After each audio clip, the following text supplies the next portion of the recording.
Good evening. On behalf of the National Institute of Integrative Medicine, known as NIIM, a very warm welcome to one and all. My name is Christine Johnson, Community Relations and Events Manager at NIIM. Our educational webinar tonight is IV Therapies, Clinical Uses, Applications and Evidence-Based Research. We have 4 speakers. At the conclusion of all presentations, there will be an interactive Q&A session. To register a question, please utilise the Q&A button at the bottom of the screen. On conclusion of the Q&A session, you will receive an online feedback form.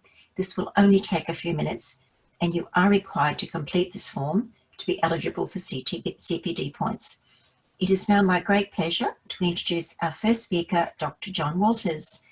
John has been a practicing integrative medicine practitioner for over 35 years, including 20 years of rural practice. John developed a broad sense of practice from a wide range of medicines, including nutritional and lifestyle medicine. John is committed to treating patients individually, helping them understand and optimize their health, healing, and well-being. Over to John. Thank you. Facets of integrative medicine since before I graduated. For more than half of my practicing life, I was a rural GP. In country Queensland, I practiced integrative medicine. I delivered babies, I gave anaesthetics, I cared for critically ill patients in Warwick Hospital and in the surrounding nursing homes. I ran a busy general practice and offered some special services. My model of medical practice is educational, and I frequently find myself saying to patients that I do not offer advice to them, but what I see my role is providing information and perspective. And most of this perspective is gained from experience. Talking of parenteral therapies, during my early years in practice in the 1970s, it was very common for GPs to use parenteral B vitamins, for example, B1 and B6 for morning sickness, and B-dose vitamins like Intravite B were used for people with fatigue.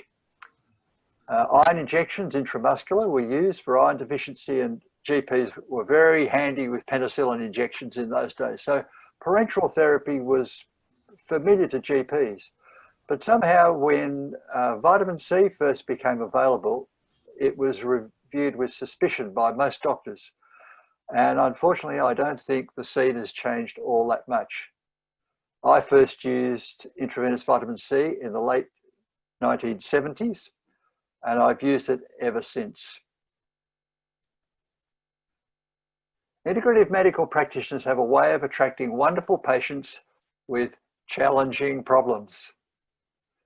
Perhaps because NIIM is such a large integrative practice, we certainly have our share of challenging patients.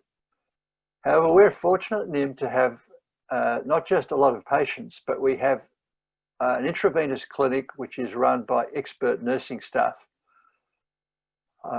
When I used to be in the country, I'd give it to patients myself, and you can give it with a push or IV yourself, but we have the facility which is really first rate at NIIM to give these intravenous therapies. What do we give at NIIM? Well, we give intravenous vitamin C, this sort of stuff here. Where is it? There it is, IVC. We give iron infusions, Ferinject. We give B vitamins, minerals and other supplements, and most of these other supplements are given in conjunction with vitamin C. We also use other agents occasionally, such as antibiotics for specific protocols. When I was in the country, we had a lot of exposure to the vets. We'd bump into each other on weekends and after hours. One afternoon, I was talking to Ken, one of the vet friends, and as we chatted, I looked into the boot of his car, and I don't know if you've ever had the privilege of looking into vets' boots. Well, they're full of ropes and dirty old instruments and junk and medicines and bottles. Well, one of the things he had in his car was an IV giving set like this.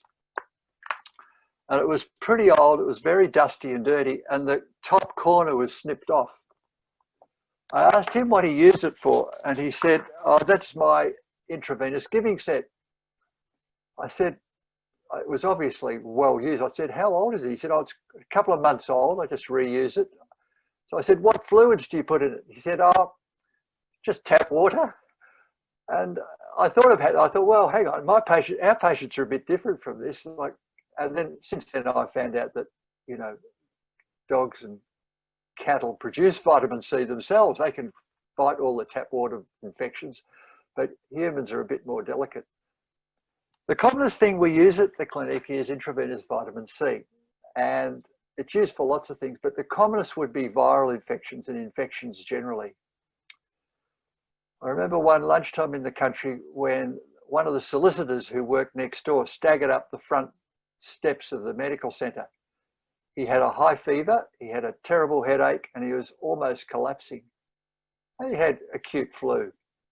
He said he had a very important meeting, which solicitors usually do.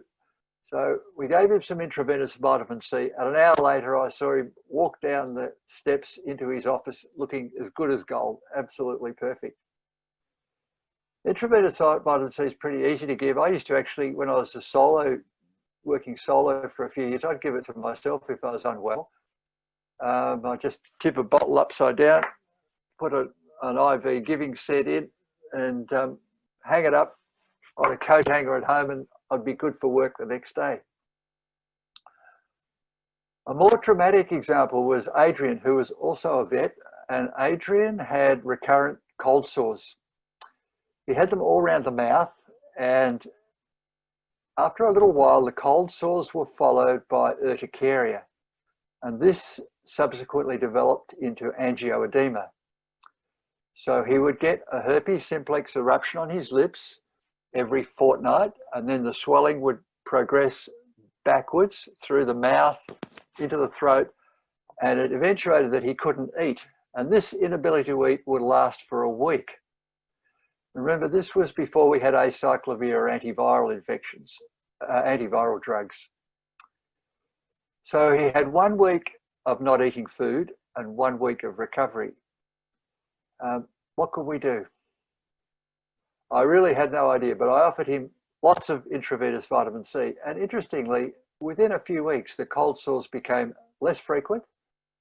And within 2 months, they had stopped altogether, and he was apparently fine. We also treat people with chronic viral infections like glandular fever or chronic post-viral symptom patients.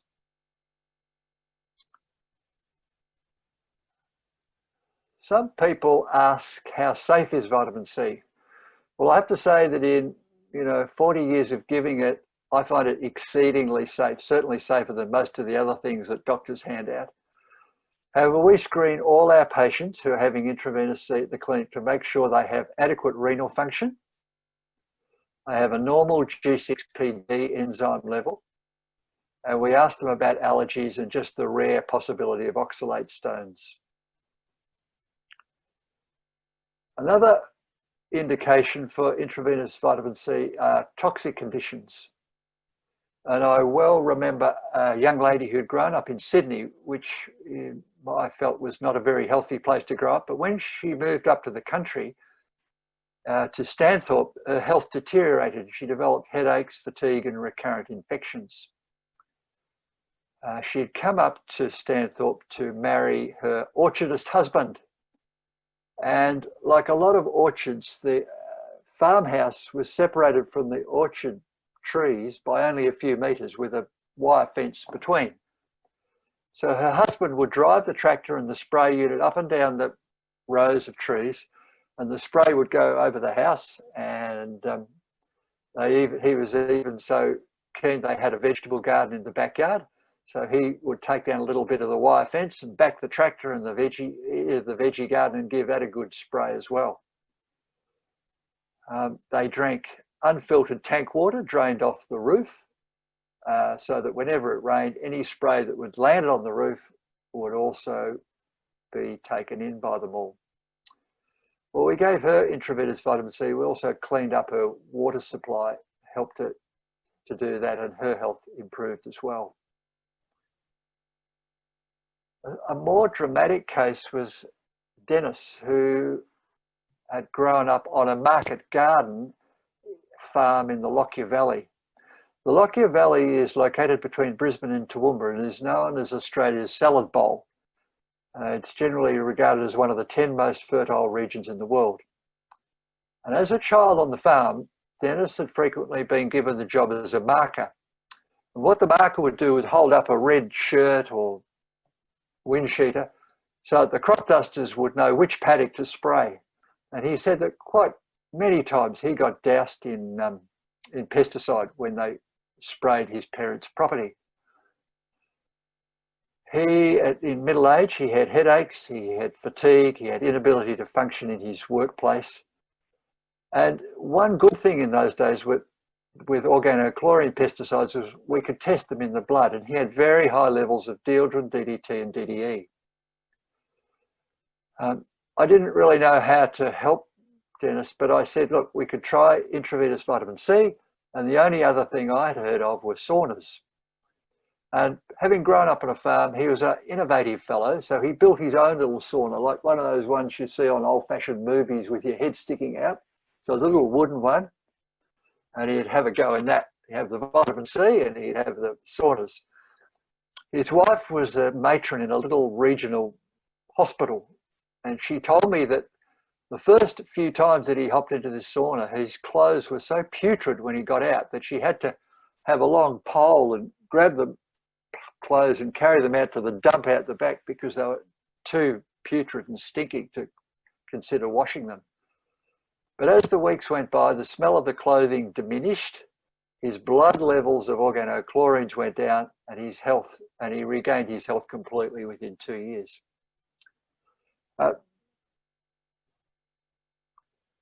Vitamin C can also be used with toxicity with other poisons, people who've had toxic environments, toxic workplaces, and toxic in the homes.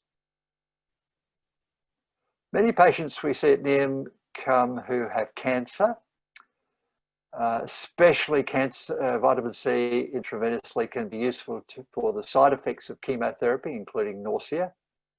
And it's known that it can improve the quality of life for patients with cancer as well. Another important use for intravenous vitamin C is pre and post-operatively. I think Nick is going to give us some very factual information there. It's important when giving vitamin C to allow 24 hours pre-operatively to avoid interference with perioperative pathology results. So we do need to go beyond the consensus medicine of our colleagues in integrative practice. We do need to stretch the boundaries of conventional so-called evidence-based medicine. Listen to your patients and what they are looking for in life. Remember to think, and remember some of the intravenous tools we have in our toolbox, such as intravenous vitamin C. I'm glad you're all here for this material.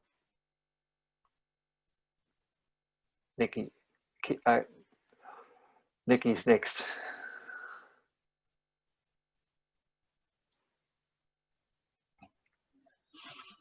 Hi everyone, my name is... I was about to say I need to introduce you, Nikki. I understand, John. John, thank you so much. Thank you for sharing. I know a few people have texted me saying or sent messages, is Dr. Walters using a PowerPoint? No, Dr. Walters is speaking from the heart and sharing his practical knowledge, including many years with hands-on experience in rural practice. So, John, thank you for sharing some of that wisdom and amazing years in the field. It's now my pleasure to introduce Nikki Yang. And Nikki is as John said, one of our expert nursing staff at the IV clinic. So, Nikki, over to you. Okay. Hello, everyone. My name is Nikki. I'm one of the nurses from NIIM IV clinic. So I have been working at NIIM over 3 years, and today I'm going to talk about our IV clinic and how to refer patients to us. I'm just going to share my slides.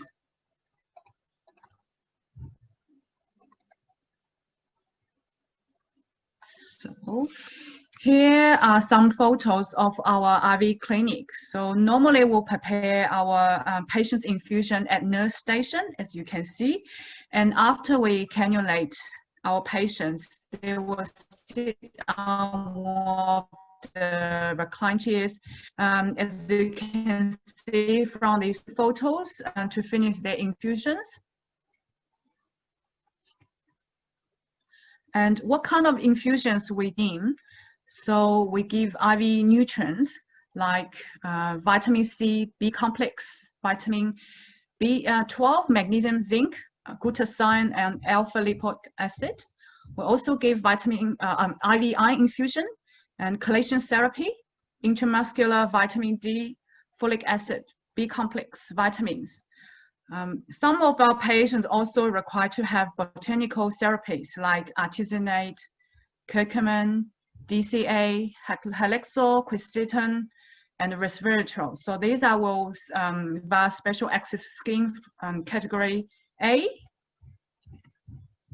And what, as John said, there's many conditions we can use intravenous vitamin C. So these are the common conditions we see at IV clinic. So acute or chronic infections, shingles, prevent or treat colds and flu, enhance immunity, pre and post-surgery, chronic fatigue syndrome, and cancer support. So what's so special about the NIIM IV clinic? We review our protocols and guidelines regularly. Our nurses actively attend workshops and conferences to improve our knowledge. We also have excellent nursing cares and cannulation skills. And all the treatments are overseen by NIIM doctors. At our IV clinic, we have comfortable recliner chairs and supportive environment. Private rooms are also available. And if you wish to refer patients to NIIM, well, if you could fax or email us like patient IV orders, a normal G6PD and renal function results, a brief patient health summary to us. And just to let you know that kidney function tests need to be checked every 12 months, just in case there's any changes, and IV orders will be reviewed every 12 months.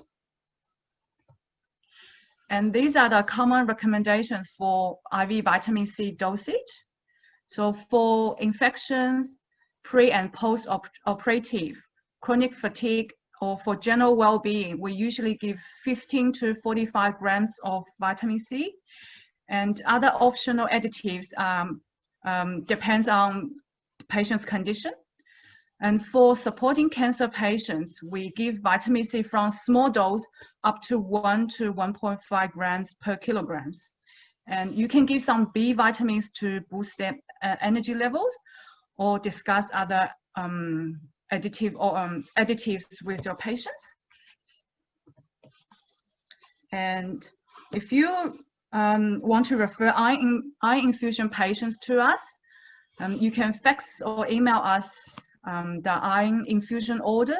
Usually we give 500 milligrams to 1,000 milligrams of pharyngeate, and a copy of the iron studies with FBE results, a brief patient's health summary.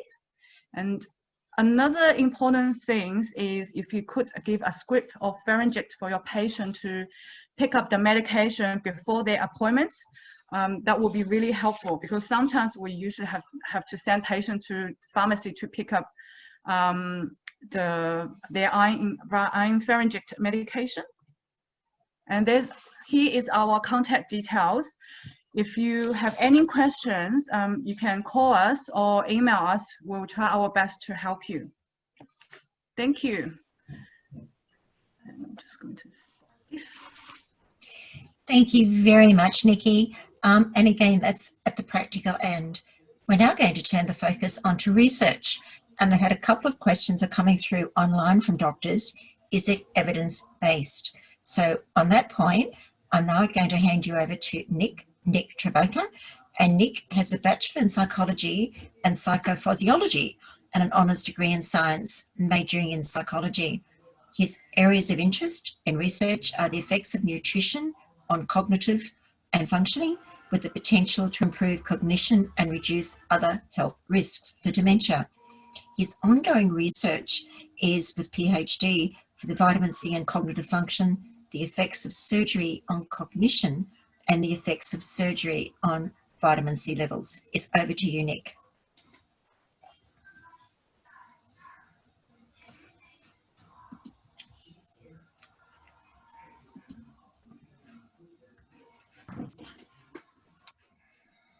Okay.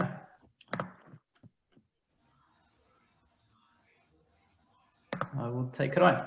So thank you for joining us tonight, guys. Tonight I'll be talking about the research that relates to intravenous vitamin C, particularly in trauma and critical care. There's been quite an emerging series of clinical trials that have actually investigated this quite recently, so I'll be going through that with you.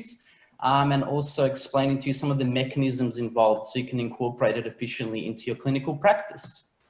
So interestingly enough, vitamin C dates back to the 1700s when the condition of scurvy was first identified in sailing boats. And another interesting fact is that the first ever clinical trial reported involved vitamin C. So it actually involved the administration of fruits and vegetables to alleviate the symptoms of scurvy. But at the time, little wasn't known that that could be attributed to the vitamin C molecule. So centuries later, a famous scientist by the name of Linus Pauling actually advocated the high doses for the use of high doses of vitamin C. So he actually recommended that we need above the recommended daily intake to actually stop experiencing any symptoms of deficiency, as well as potentially alleviating chronic illnesses which might be associated with vitamin C deficiencies. So interestingly enough, if we ever look at the biosynthesis of vitamin C, it's actually derived from the glucose molecule in animals who can actually synthesize the molecule. There's about 4 enzymes involved in its breakdown into ascorbic acid. And the enzyme that humans are missing is the glucoronidase enzyme. And it's believed that we have actually stopped genetically producing this enzyme roughly 62 to 45 million years ago, which is quite interesting. And then if we have a look at what happens to creatures who can actually synthesize vitamin C during stress responses, we can see that an unstressed rat can actually synthesize quite a large amount of vitamin C, about 4,900 milligrams. And then when a rat is stressed, it actually synthesizes quite a lot more vitamin C. The same is observed in goats. However, humans are unable to synthesize vitamin C, and this in itself is a reflection of the importance of vitamin C during stress responses. Another interesting observation is cortisol production. So particularly animals who can't produce vitamin C, as well as humans, results in quite a large serum cortisol production. Whereas other creatures who can synthesize vitamin C, they actually produce less cortisol. So it's actually estimated that the humans compensate for the lack of vitamin C synthesis by actually producing more cortisol during stress. This leads me on to a few meta-analyses that I've conducted recently. So we have a look at the forest plot here. What I've done is I've collated all of the data from studies looking at pre and post-operative vitamin C concentrations. The right side represents an increase in vitamin C levels and the left represents a decrease. And we can see that out of all of the 23 clinical trials, there was a decrease in vitamin C depletions, particularly during the first post-operative week. And that was a mean reduction of 39%. And this was evidenced in surgeries involving orthopedic surgery, cardiovascular, and also gastrointestinal surgeries. Less research explored concentrations beyond 7 days post-operatively, but they've also shown a significant depletion during that phase as well, of about 20.3%. And then I collated the data looking at leukocytes, so white blood cell concentrations post-operatively. And what we can actually see is within the first 24 hours, there's quite a significant depletion in vitamin C levels in leukocytes, and that follows for 2 to 6 days following the surgery. Interestingly, during this phase, there's quite a large emergence in leukocytosis, so a lot more white blood cells are being secreted, which means that there's more white blood cells for the vitamin C to enter. So each of the individual white blood cells has less vitamin C inside, and therefore that might result in the white blood cells also working less efficiently. So a depletion of about 20 to 30%. But what's really interesting is that beyond the first post-operative week, when white blood cell levels somewhat start to stabilize, we can actually see that there's an increase in vitamin C concentrations in the leukocytes, which is quite interesting. Okay, so there's a number of mechanisms which might be responsible for this depletion. So we can say nutrient interactions. So glutathione is a molecule that interacts quite heavily with vitamin C. Some research has indicated that glutathione can also become depleted post-operatively. And glutathione is responsible for recycling vitamin C, particularly within cells. Vitamin C also recycles vitamin E, which is important for cellular membranes. So vitamin C is often referred to as the first responder to oxidative stress within the body. It sacrifices itself in order to maintain other nutrients in the body. Another mechanism is transport. Some recent studies are indicating that albumin can actually help transport vitamin C around the body, about 5% of the vitamin C, and we know that albumin is actually depleted post-operatively. Redistribution, so we can see that a lot of the vitamin C enters white blood cells post-operatively, therefore depletes plasma concentrations. Hemodilution and also transfusions have shown to deplete vitamin C levels.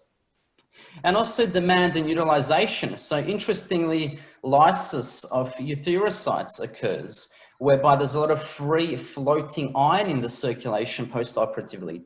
And the vitamin C actually reduces ferric to ferrous iron. It's also utilized for things such as carnitine production, collagen production, all of these processes post-operatively. And also medications such as aspirin have been shown to actually increase the metabolism of vitamin C as well.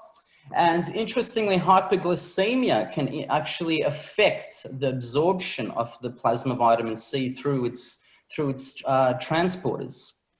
It often competes with the absorption of the glucose. And as we can see on the image in the right, glucose concentrations, so glucose can actually bind to the same receptor as what vitamin C binds, and it competes for its absorption, affecting the function of white blood cells particularly. So there is a correlation between vitamin C depletion post-operatively and the onset of post-operative complications. There's a whole range of complications there that might arise as a result of these depletions.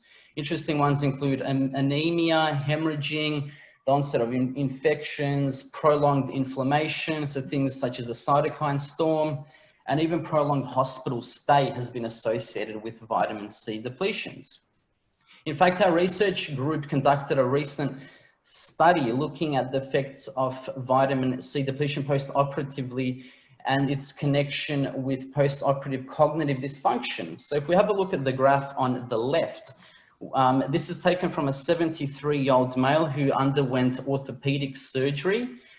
We assessed the patient's plasma vitamin C levels and cognition 1 week before surgery, and then at multiple points post-operatively. We can see that before the surgery, the concentrations were quite huge, 120 micromoles per liter. The patient was supplementing on oral vitamin C. And interestingly enough, he also had an IV infusion the day before the surgical trauma. So that concentration rose to about 150 micromoles.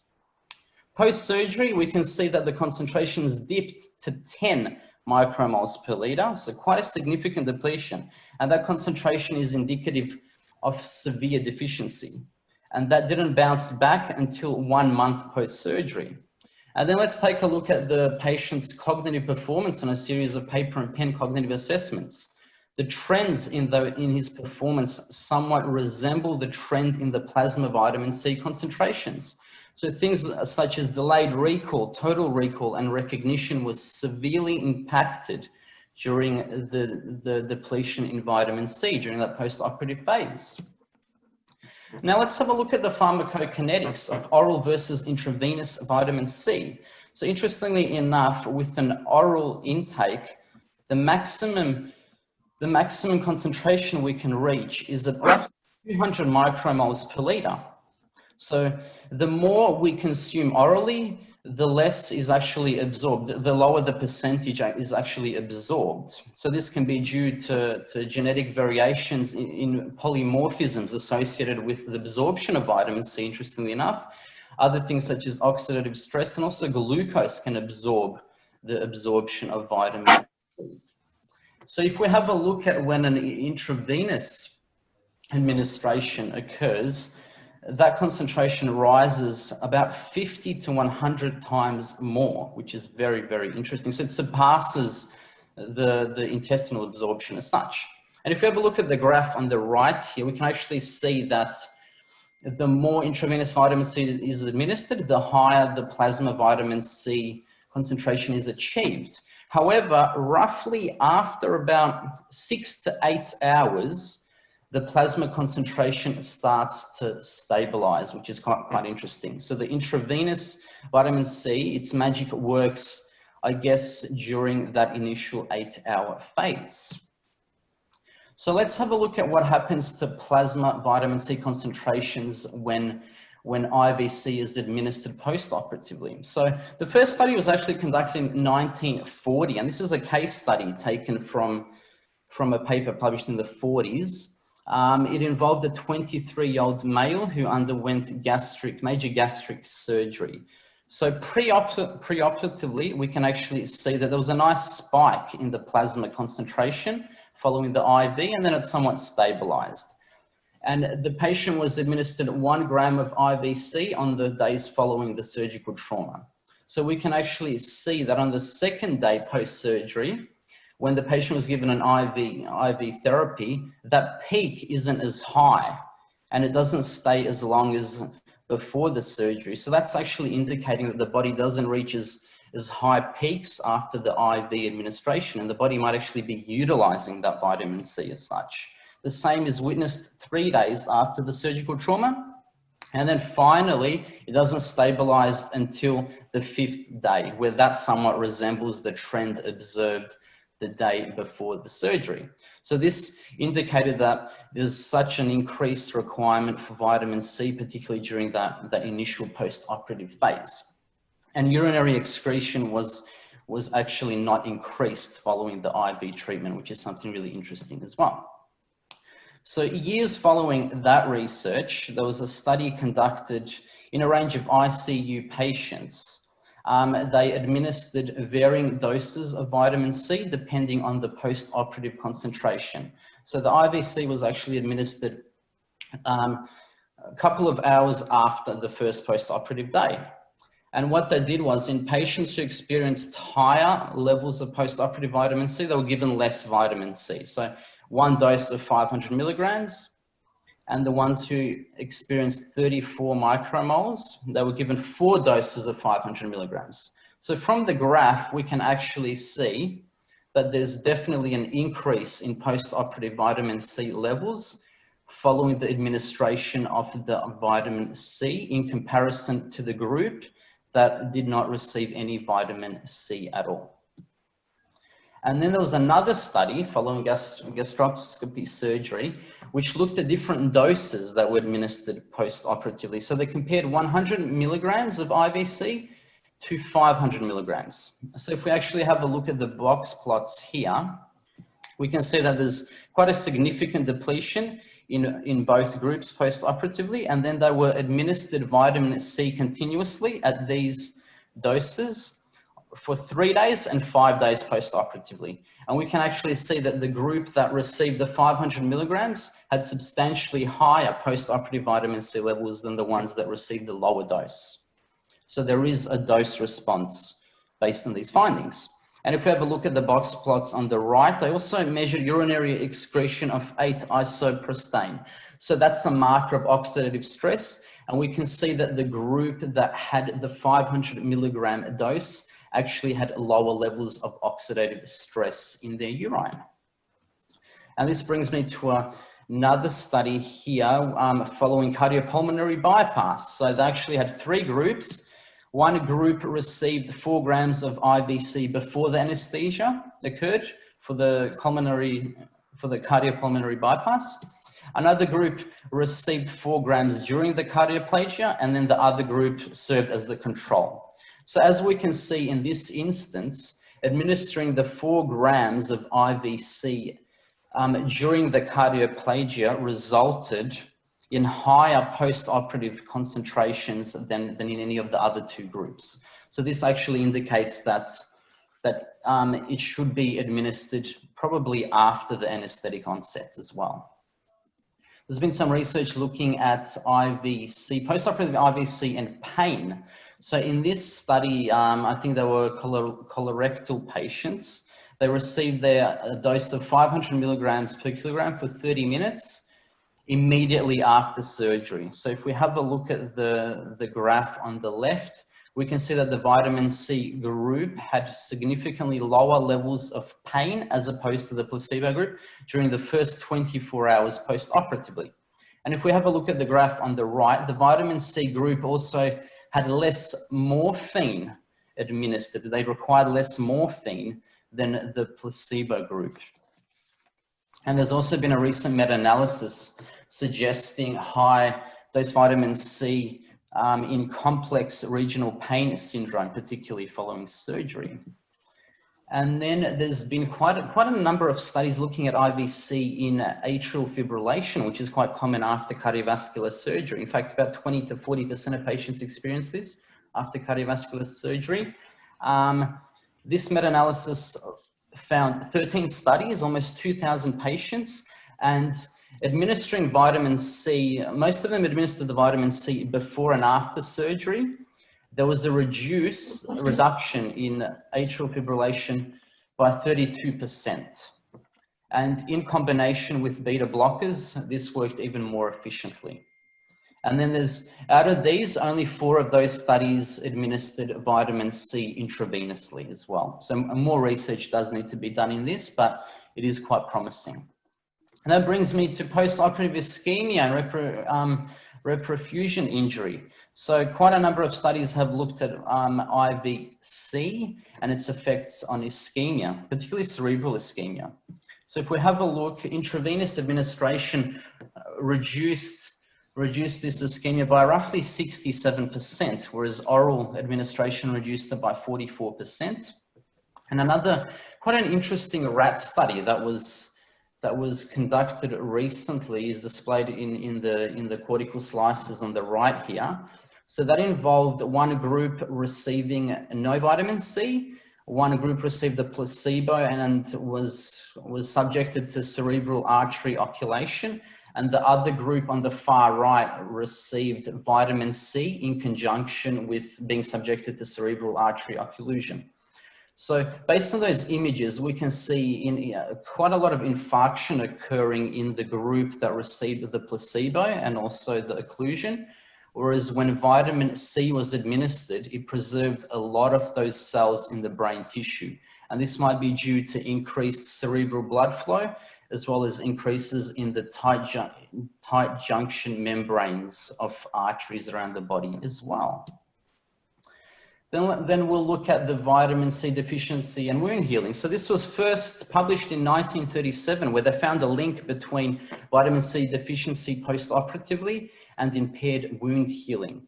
A recently published case study actually found that 6 weeks after surgery, there was quite a slow recovery in terms of wound healing. The patient was depleted in vitamin C and they weren't administered any vitamin C at all. But if we have a look at the 3 images at the bottom, we can see that following the onset of vitamin C administration, so this was 1,000 milligrams per day, after 2.5 weeks, the granulation tissue starts to appear. That's characterized by the yellow-green membrane. And then 2.5 months after the surgery, the wound healed completely. So interestingly enough, the skin has quite a lot of vitamin C, and a lot of the vitamin C is actively transported from the circulation into the skin through fibroblasts. So vitamin C is involved in the hydroxylation of lysine and proline, and that manufactures collagen. And a lot of these fibroblasts consist a lot of this collagen. and that's then transported into the keratinocytes. And interestingly enough, the keratinocytes have about 400% more vitamin C than what is actually present in the dermis. So that actually somewhat verifies the importance of vitamin C for skin and wound healing as well. So there's a number of additional conditions which are actually associated with severe vitamin C deficiency, which are listed there. I will be discussing these quite quickly. And another question is, are a lot of these a consequence or cause of the vitamin C deficiency? A lot of the time it is a bidirectional relationship. So let's have a look at IVC in sepsis, for instance. There's been a lot of research recently involving IVC in sepsis. And interestingly enough, a common symptom associated with scurvy is actually pneumonia. So a lot of those scurvy patients on the sailing boats, they died from pneumonia. So that just shows the importance of vitamin C in lung function. So when vitamin C travels through the endothelium, it's actually actively absorbed by the alveolar epithelium, and then it enters the alveolar space. And if we have a look at the sepsis process, the infection normally starts in the lungs, and then that bacteria initiates a cytokine storm, which enters the circulation, and that leaks into organs, leading to organ dysfunction and then predominantly death. So some of the studies looking at IVC in sepsis involved administering 50 milligrams per kilogram every 6 hours. So this is one of the biggest studies done, the Citrus Ally trial. So if we have a look at this trend, we can actually see that when the vitamin C treatment was administered across 4 days, there was actually quite a significant decrease in the mortality rates experienced in the ICU of sepsis patients. In fact, I think it was about at the 28-day mark, the vitamin C group experienced mortality at 29%, whereas the placebo group was as high as 45%. So there was quite a significant reduction in mortality associated with the vitamin C administration. There's been quite a few really good reviews as well confirming these results. Improved survival rates, organ failure, reduced length of stay in the ICU, shorter vasopressor use. So that's quite an interesting one. So vitamin C is actually involved in stimulating the production of vasopressin, which in turn increases heart rate, which is a major issue with a lot of these sepsis patients. And also the IVC has been associated with reduced CRP and also thrombonulin production, which is associated with coagulation. IVC and IV thiamine have received quite a lot of attention, particularly in sepsis care. So we can see that thiamine is often associated with increased energy production. So it quite often supports the Krebs cycle and the pentose phosphate pathway. It supports the mitochondrial function and gives energy, consistent energy for cellular rebuilding and functions. And combining that with vitamin C has actually proven to be quite effective. So Dr. Marek actually devised the Marek cocktail, which included vitamin C at 1.5 grams administered every 6 hours, hydrocortisone, which is a steroid, 50 milligrams administered across 6 hours, and then thiamine, 200 milligrams administered across a 12-hour period, obviously infused, not stirred. And the results of this administration in 94 ICU patients showed a significant reduction in mortality. So 8.5% versus 40.4% of the placebo group, reduction in organ failure, and also a vasopressor use. So this brings me to a case study which was published a few years back of a 20-year-old who experienced quite significant pneumonia due to a rhinovirus. She was immediately administered into the ICU, given all the conventional treatments such as antibiotics, put on mechanical ventilation as well, which did not seem to work. Following 3 days in the ICU, she was administered 200 milligrams per kilogram of IVC every 6 hours for 24 hours. So if we have a look at the x-rays on the left, we can see quite a lot of opacity occurring when she was administered into the ICU. And this was significantly reduced by the 7th day following the IVC infusion. So what exactly happens when IVC is infused? So there's an explosion of the vitamin circulating in the blood capillaries, and that actually surpasses the endothelium and enters the alveolus. So that actually then leads to the nullification of neutrophils. So what happens normally during sepsis and a lot of these respiratory distress syndromes is that neutrophils are overactivated and they actually release a thing called chromatin, which consists of protein and a lot of DNA molecules which start to damage the alveolus and actually leads to the buildup of fluid inside the alveolus, which can obviously be quite fatal. So what the vitamin C does is it actually clears this fluid, reduces the inflammation within the lungs, increases the expression of water channel expression. So it actually allows the water to seep out of the alveolus and into the blood capillaries, increases the barrier function through its vascular support, and obviously clears those overactive neutrophils. There's been a bit of research looking at vitamin IVC in traumatic brain injury. So interestingly enough, a recent study found that head trauma in infants not only depletes plasma vitamin C levels, but actually depletes cerebrospinal fluid vitamin C concentrations. So indicating that there's less vitamin C for the brain to actually utilize effectively. So the mechanism here, we can see that the traumatic brain injury leads to a lot of hypoxia and ischemia, leads to red blood cell lysis, creates oxidative stress. So the vitamin C is designed to reduce that oxidative stress and to restore a lot of that brain function and alleviate any potential neuronal cell death. And a recent study actually administered quite high doses of vitamin C immediately after head trauma in ICU patients. And this is what they found. So they gave 10 grams upon admission. They gave another 10 grams 4 days following the head trauma, and then another 4 grams during the next couple of days. And as we can see, the lowest amount of edema that occurred in the brain was actually in the high dose vitamin C group, more so than in the group receiving vitamin E or a low dose of vitamin C, which was 500 milligrams. And that brings me down to IVC and burns. So interestingly enough, burns result in such a huge hypermetabolism, more so than sepsis and maybe even more so than surgical trauma.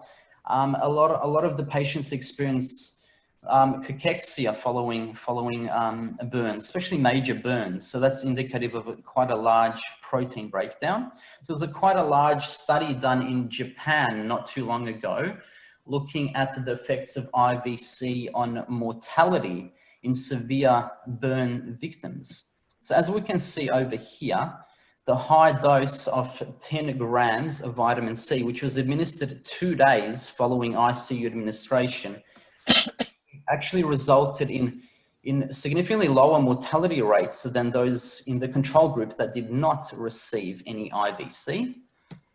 But another interesting finding was that those that received over 24 grams, yes, they did have lower mortality rates than the control group, but for whatever reason, it wasn't as effective as receiving 10 grams of intravenous vitamin C. And then if we have a look at the box plots on the right, we can see that the total fluid volume was significantly higher in the participants receiving the high doses of vitamin C. So a lot of that fluid loss occurs post burns, and the vitamin C can certainly mitigate that. And then another interesting one that was conducted recently was on rats that was subjected to trauma. So a single trauma exposure, which was characterized by that block there, resulted in significantly less memory following a 24-hour long-term memory performance. However, in rats that were actually administered vitamin C, the trauma seemed to have quite a less severe effect on their cognitive performance. And this may have actually been subjected to its effects on glucose in the hippocampus. So the hippocampus is a region in the brain that's associated with memory and learning. And in this study, the ones who weren't subjected to vitamin C actually showed a lot less glutathione production within the hippocampus, and a lot more oxidized glutathione production in the hippocampus. So indicating that there was more oxidative stress in these ones, in these rats, than the ones who did not receive the vitamin C. And that brings me to the end. Thank you very much, guys. As we can see, there's been quite a bit of research being done in this area as of recent, but a lot more research is needed, and more clinical application is needed for us to better unveil the true potential of vitamin C in clinical practice and trauma and critical care as well. Thank you, guys. Nick, thank you so much. I understand the depth and the amount of commitment you've given to research in this area. So thank you for sharing a little of your research with us My tonight. pleasure. It's now time for me to introduce Professor Ian Brightope, although in fact, I don't think Ian needs very much introduction to the majority of the audience tonight. Initially, Ian graduated in Ag Science and Agricultural Science, and then he graduated with a Bachelor of Medicine and a Bachelor of Surgery. He was founding president of the Australian College of Nutritional and Environmental Medicine, ACNEM, and he pioneered their first postgraduate medical course in nutrition in Australia. He's now the official ambassador of ACNEM.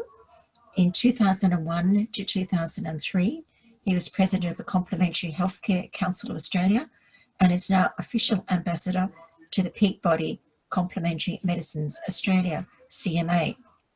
Ian is now a member of the board of directors for NIIM, along with his many roles. And over to you, Ian. Thank you.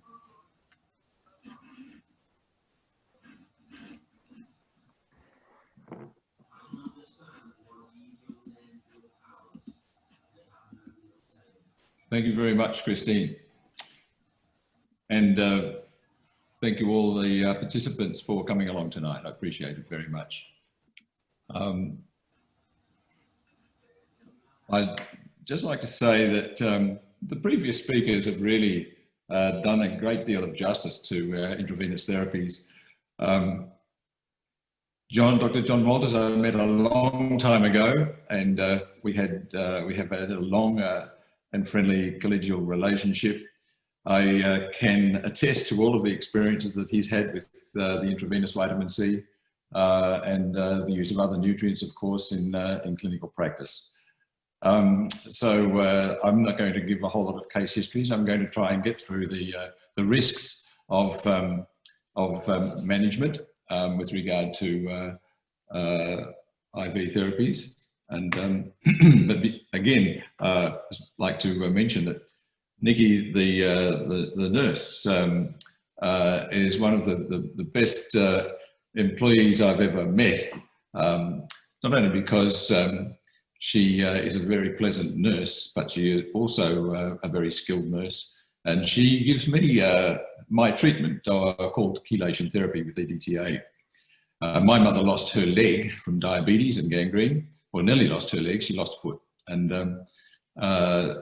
I managed to save the leg from being completely amputated. And then 30 years later, I end up with severe coronary artery disease, which I inherited from her as well. So without anything else, the EDTA chelation therapy has allowed me to function without any pain in the chest, without any angina, and I can exercise quite well.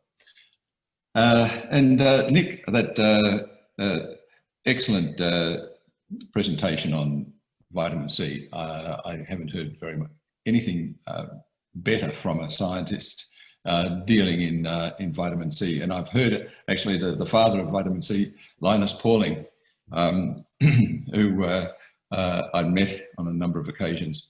And I think he would be very proud of you. Now, I'm just going to try and get my slides running.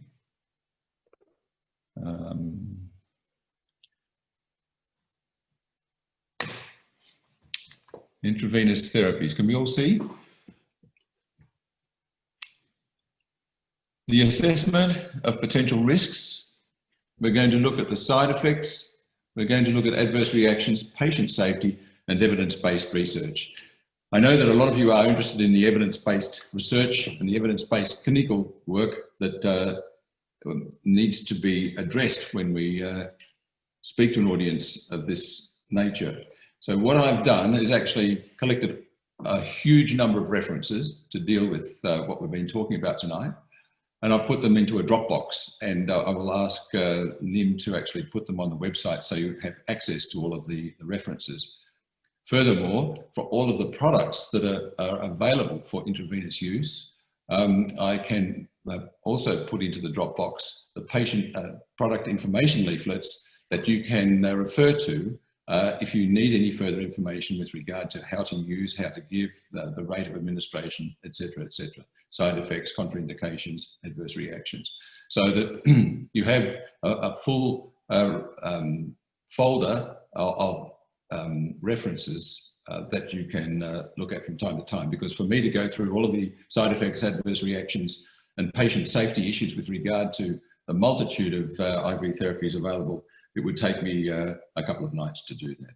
So tonight it's going to be as general as possible. But the potential risks with any IV therapies are infection, thrombosis, extravasation, side effects of the medication, adverse reactions of the medications, and drug reactions. And most importantly, anaphylaxis. Now, let me say that in 35 plus years of giving IV vitamins, I never had an anaphylactic reaction. And the manufacturer of most of the IV therapies available now, as yesterday looked at the TGA's website, there have been no serious adverse reactions reported in the last 3 or 4 decades. However, we still must address the potential risks. And I mentioned anaphylaxis. You must have emergency medications. They are required. Adrenaline is absolutely essential, as you know. IV fluids and oxygen for support, and the maintenance of a clear airway, absolutely critical. If somebody did have and does sometimes have allergic reactions to various things, I use IV ascorbate because it's a very, very powerful an anti-anaphylactic substance. And I say that because experiments done with guinea pigs who are like humans, cannot manufacture vitamin C under stress, have been challenged with methacholine, and the majority will die if they inhale methacholine. And prior administration of high-dose vitamin C to guinea pigs will protect them against the toxic effects of the methacholine. IV dexamethasone and antihistamines are supportive substances only in the case of allergic reactions and anaphylaxis. The most important thing always with patients is you monitor them. You monitor their general condition, their well-being, their colour, their breathing, their demeanour and so forth, and their consciousness. Hydration is absolutely essential when you're giving IV vitamins and or IV nutrients. Monitoring blood pressure, pulse rate and rhythm, blood glucose, and other necessary monitoring is, of course, their conscious state. And quite often people who are having a 1 or 2 hour infusion will fall asleep. So again, the monitoring their conscious state is absolutely critical.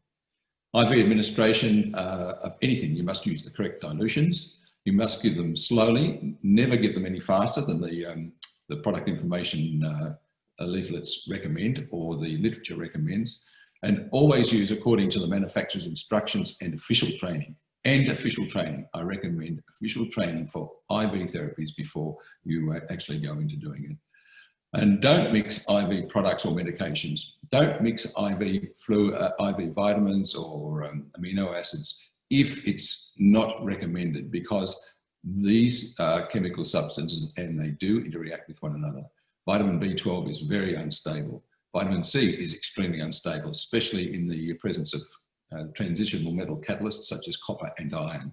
So any mixing must be approved by either the course official course training or by the manufacturer of the IV medications. IV B12 is used. It's administered by IM or deep subcutaneous injection. If the drug is administered subcutaneously, care should be taken to avoid injection into the dermis or upper subcutaneous tissue. Because this is an IV talk, the drug is excreted more rapidly after IV infusion than the IV route in general should be avoided. However, people still choose to use IV vitamin B12, and cyanocobalamin is the form of B12 routinely used in TPN formulations for home and hospital use. Cyanocobalamin is the vitamin B12 with the cyano attached to it. Interestingly, hydroxycobalamin, on December the 15th, 2006, the Food and Drug Administration approved IV hydroxycobalamin for the treatment of known or suspected cyanide poisoning. Cyanide has long been used as a weapon by the military and terrorists, has caused mass casualties in industrial accidents, and is a hazard to firefighters and victims of smoke inhalation. And it's that last part that I'm emphasising, because you may be in an area where there are bushfires and that firefighters and victims of smoke inhalation are present. The IV use of hydroxycobalamin is indicated in those situations. There's a number of references there.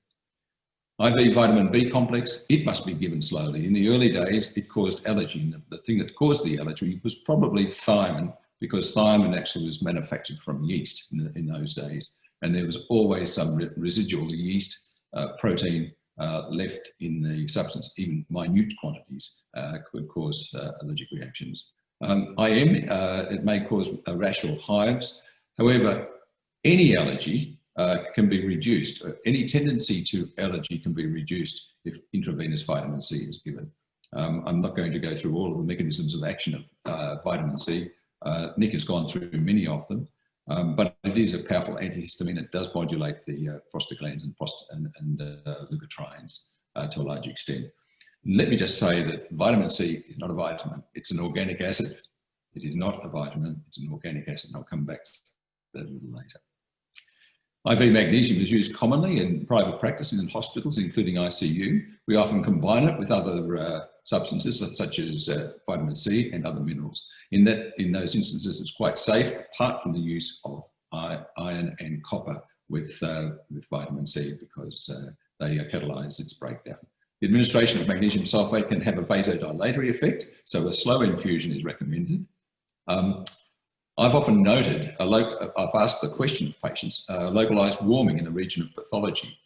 And in the regions of pathology such as joints, inflamed joints, pelvic inflammatory disorders, and osteoarthritis of the spine, patients often say that they feel this warming feeling in the region of the pathology with the use of intravenous magnesium. I guess that's a sign that may be working. IV alpha lipoic acid, it's another IV that's used fairly routinely around the world as an antioxidant and in the treatment of peripheral neuropathy. It's also used for its cytotoxic effects. It is relatively safe if it's administered, and there are very few, if any, interreactions if it's used in the way that is taught. IV glutathione. Glutathione is routinely used around the world as an antioxidant, may decrease the incidence of peripheral neuropathy induced by some cytotoxic agents. In the circumstances of peripheral neuropathy, there are other things that can be used as well, including the cannabinoids. It's used especially in cosmetic surgery clinics for its skin whitening effects, but the good thing about glutathione is its coenzyme is glutathione peroxidase, which is dependent on selenium. So if patients are selenium dependent and they are low in glutathione peroxidase activity, they often don't respond so well to the intravenous vitamin C when the vitamin C is administered initially by itself. So sometimes it's worthwhile if the vitamin C response is slower than one would expect, then the intravenous glutathione can be added to the regime, but given separately, of course. IV EDTA chelation therapy. EDTA is ethylene diamino tetraacetic acid. It's given with magnesium, so it's magnesium ethylene diamino tetraacetic acid. It's given very slowly over 3 hours. roughly 3 grams per 70 kilogram adult. It is very safe. It is an agent that chelates a range of heavy metals, and it also chelates out calcium, and it chelates out other divalent cations. So quite often, in fact, always, unless the person doesn't want to have them, and that includes me, because I know my mineral status, trace elements are also given with the chelation therapy after 1 in every 3 to 5 chelations, because trace elements are removed from the system with EDTA chelation. So that's one thing that one needs to take consideration of. It can also cause hypoglycemia, hypocalcemia, and rarely tetany. And so I think the issue here is to make sure that the patient's well hydrated and has something to eat while they're having their EDTA chelation therapy. IV curcumin is also given. It may contain residues of turmeric. Curcumin is, of course, the latest anti-carcinogenic factor. It's got anti-inflammatory properties as well. It is a broad spectrum substance derived from turmeric, the root vegetable. It can be allergenic. It's a theoretical possibility. In some patients, thrombophlebitis has occurred. It also may be locally thrombogenic, so caution with the use of IV curcumin is important. Keep adrenaline handy, and again, IV dexamethasone if necessary. Now, this is a view of fresh air. It's a view of a mountain, and there's a lot of life living there. I can see chlorophyll, I can see biflavonoids, I can see carotenoids, and I can see tons and tons of vitamin C. Nick mentioned the discovery by James Lind on the HMS Salisbury 2 years after it was launched in 1745. He conducted that citrus controlled experiment and discovered that citrus in 1747 actually prevented scurvy on board ships. It is known as ascorbic acid. It's a 6-carbon molecule. It has influenced the course of history from the Egyptians onward, and possibly even before the Egyptians. James Lind in 1747 on HMS Salisbury discovered its use. James Cook in 1788, 40 years later, conducted the first successful voyage. The American Civil War was rampant with scurvy, and Scott died in Antarctica in 1912. That's a couple of hundred years after the discovery, and ever since then, and continuing, we still deny the importance of ascorbic acid or vitamin C. IV sodium ascorbate, it's given as, it's also known as these days as HDIVC, or high dose IV vitamin C. Why sodium ascorbate? Because it's the safest. It's not an acid. It doesn't scour the arteries. It doesn't cause a dropping of the pH to any extent. And it's handled very well. The sodium is excreted. The ascorbate moiety is actually a mild diuretic as well.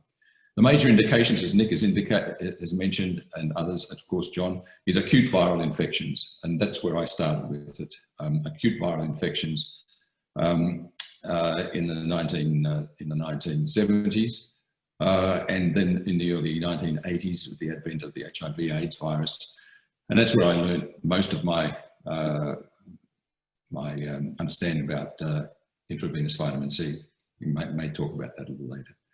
It can be used for all other infections. I'll give you an example of swine flu later, and also it's being studied in COVID-19 now in quite a degree of depth in many centres around North America, Canada, and Europe. The formulations range from 15 grams in 50 mils to 45 grams in 500 mils. Precautions, allergies, they virtually don't exist. I gave over 250,000 injections and infusions and never had an allergy with intravenous vitamin C. With renal disease or stones, be cautious. There has been reports of vitamin C causing stones. Often it's in patients who are either very sick or recurrent stone formers, or who are on chemotherapeutic medications that increase the tendency to stones.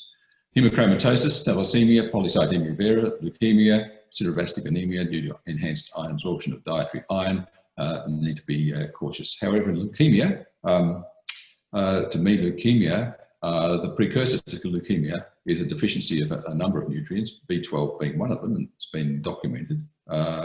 Folic acid, another possibility, and vitamin C. Leukemic cells cannot handle vitamin C very well at all. I won't go into it in any great depth, but it's one condition that can be treated very, very early stages with high-dose IVC. Another precaution is high uric acid, although a ascorbate like aspirin is uric. High sodium levels need to be addressed, sickle cell anemia, and as Nick mentioned, glucose 6-phosphate dehydrogenase deficiency must be ruled out. However, low doses of IV vitamin C can be given in G6PD deficient patients. Pregnancy and breastfeeding, okay. Pregnant, but not the very high doses, but you can give breastfeeding mothers IVC. The babies love it sometimes. Pregnancy, no, not unless there is a life-threatening condition, and I wouldn't give it in the first or second trimester, and I would not give any more than 3-4 grams. IV side effects, shortness of breath, I've never seen it. Chest tightness and wheezing, I've never seen it. Fever, I've seen it occasionally. Generalized weakness, not uncommon.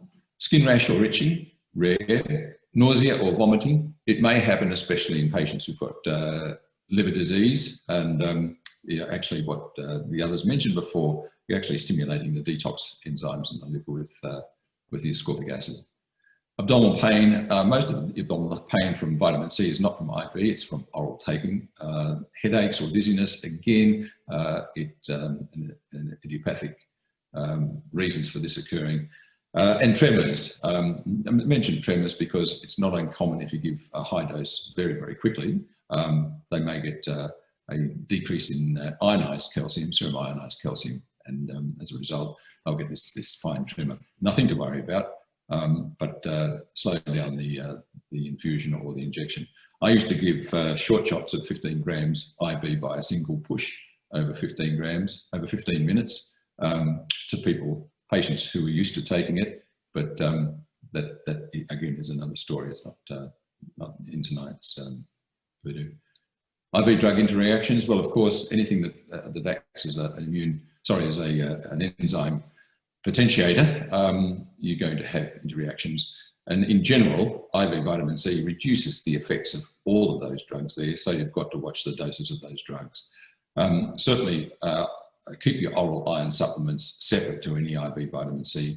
If you're overdosed with alcohol, it's a great way of feeling better the next morning. And some of my staff in the early days used to come back into the clinic in the morning, breathe up some oxygen and have an IV, and they'd be ready for work, and they'd be back to normal. With hormones, you may reduce the hormone levels, and with, for example, the oral contraceptive pill reduces its efficacy. And barbiturates, I used to give anesthetics, and after the anesthetics, I'd wake patients up with the intravenous C, and they would be bright. There would be very few post-operative infections, and their wounds would never dehisce because of the IV vitamin C. If you give it before you inject you start the anaesthetic, you're going to have to use more anaesthetic as well. So it's not a good idea to do it that way. SARS-CoV-2, there's a lot of interest with vitamin C, with SARS-CoV-2, also vitamin D, which is very much in the news these days. There are a couple of studies here where and Nick has mentioned them, but there's many clinics and centres around the world now doing studies with high-dose intravenous vitamin C, as well as zinc and vitamin D, for example. This is a paper showing the importance of reducing cytokine storms in acute respiratory distress syndrome, or ARDS. Another paper, the emerging role of vitamin C as a treatment for sepsis. There are quite a large number of references on these within these reviews, and they're up on my Dropbox for you to look at your leisure. There are many cases now where people are actually given high-dose intravenous vitamin C either before going into hospital, or in intensive care. And definitely we know now that if it's used in intensive care, there's a reduced likelihood of going on to a ventilator, and more likelihood of an early discharge from intensive care as well. The Math Plus protocol is a protocol designed by the Frontline COVID-19 Critical Care Alliance in the US. And it consists of methylprednisolone intravenously, ascorbic acid, high dose. Well, I don't regard 3 grams every 6 hours, which is only 12 grams in 24 hours, as a high dose. Thiamine, as Nick has mentioned, is important. Heparin to reduce the risk of the microthrombi forming in the alveoli. And plus, the plus stands for, in my opinion, the best thing is that there is vitamin D and zinc. But magnesium is important for the conversion of vitamin D to its active form, calcitriol, in the kidney. So there's just one protocol that people are following overseas with regard to intravenous nutrients, or intravenous medications as well, methylprednisolone, ascorbic acid, and thiamine. And just a quick, brief story, if I have got a little bit of time. This is Mr. Smith.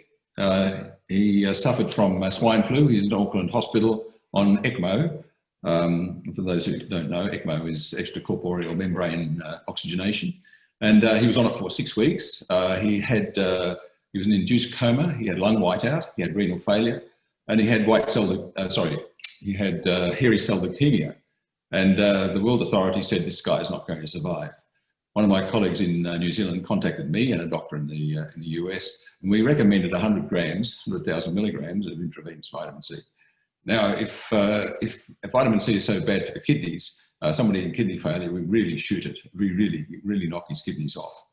And the family insisted on him having it. They had to take legal action to make sure the hospital gave it to him. And in 3 days, his lungs started blackening up.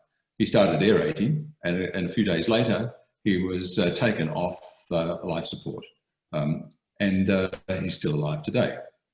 This is was in 2009, so it's now 11 years later. So for somebody who's going to die, what else did they do? Well, not much really, because there was nothing else they could do. They'd given him everything. And so this is only one of many stories that I can relate with quite a degree of confidence about the value of high-dose intravenous vitamin C. A family saw this story on 60 Minutes and contacted me because they had a relative in Sydney in the same situation, a young girl, 19 years old, with swine flu and lung whiteout, induced coma, etc., pancreatitis. And the pancreatitis caused by the drugs in the hospital. And she was given not the 100 grams, she was given around about 30, 35 grams, but she reoxygenated. She started respiring again, and her lungs cleared. She got off, and she was doing quite well. And I insisted on the hospital continuing the high-dose intravenous vitamin C, as was it was with Mr. Smith. But she was off the ventilator and going quite well, apart from some pancreatitis. And they decided to take her off the high-dose intravenous vitamin C, and the complications started occurring as soon as she came off it. So when you start it, don't stop it. I'd like to acknowledge Dr. Ian Detman from Biological Therapies, who supplied me with all of these product information leaflets that you can look at. If you want to have a look at the TGA and compare and have a look and see whether there have been serious adverse drug reactions reported, there have been none. They've been manufacturing IPC since 1972. For further education and research, come to the National Institute of Integrative Medicine and support our research. Attend the College of Nutritional and Environmental Medicine if you want to train in high quality nutritional and environmental medicine. And the other organisation is the Australian Institute of Medical Nutrition, at which Dr. Detman conducts the courses. That's my Dropbox, and that's the Biological Therapies website. We'll get them put up on the NIIM website for you, and I'll update the Dropbox from time to time. The best place to learn about IV therapies is at NIIM. You may even like to do some sessions here and see for yourself, for example, how powerful HTIVC can be and how wonderful the staff at NIIM are and how they will look after you. So thank you very much, everybody, and I'll hand you back to Christine. Thank you very much, Ian. Again, amazing knowledge that you've shared with me tonight, or shared with the whole audience tonight. I should clarify, we have a whole list of questions. I mean, an incredible list of questions. But before we move to the interactive Q&A session, at which time we will stop the recording, on behalf of NIIM, a very special thank you to all of our speakers who have not only donated their time tonight, but they've also invested many hours of preparation prior to this educational activity.